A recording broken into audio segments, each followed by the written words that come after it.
Independent testing in East Palestine is showing what's being called an alarming increase in dioxin levels. The testing was done at Sulphur Run Creek by scientist Scott Smith. Something has happened where the dioxins have increased in the sediment. And to be clear, we need continued testing of sediment. Again, you can't find what you don't look for. Smith took sediment samples back on May 29th. He compared the results to samples taken in February right after the Norfolk Southern train derailment. The results show a major increase in dioxin levels. I found dioxins post-derailment on February 22nd and took another reading on March 8th where the dioxins were declining.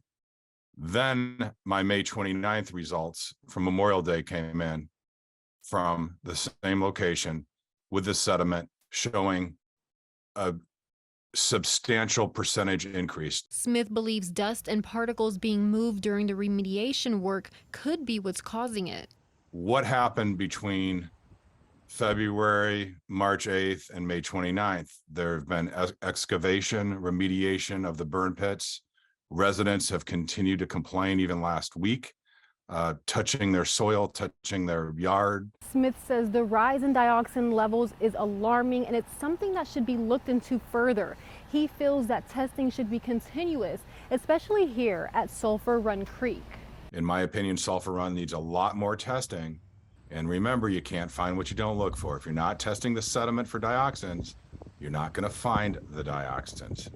Yeah, testing surface water is all well and good, but because these dioxin molecules are heavier than water, they settle into the sediment and then they release when they're disturbed. Back in April, the Environmental Protection Agency released its findings for its dioxin testing of 146 sites in and around East Palestine. At that time, the EPA stated the majority of its results were between 2.6 and 14 parts per trillion. In the data that the EPA provided, it states that 480 parts per trillion would be the removal management level. However, Smith's test results shows that all but 2 of the dioxin types recognized are above that 480 parts per trillion base number. First News reached out to the EPA to find out what they thought of these results and whether or not they will look into them and conduct further testing. Although they were not available for comment, they did respond to several of our questions, and you can find that in the article below.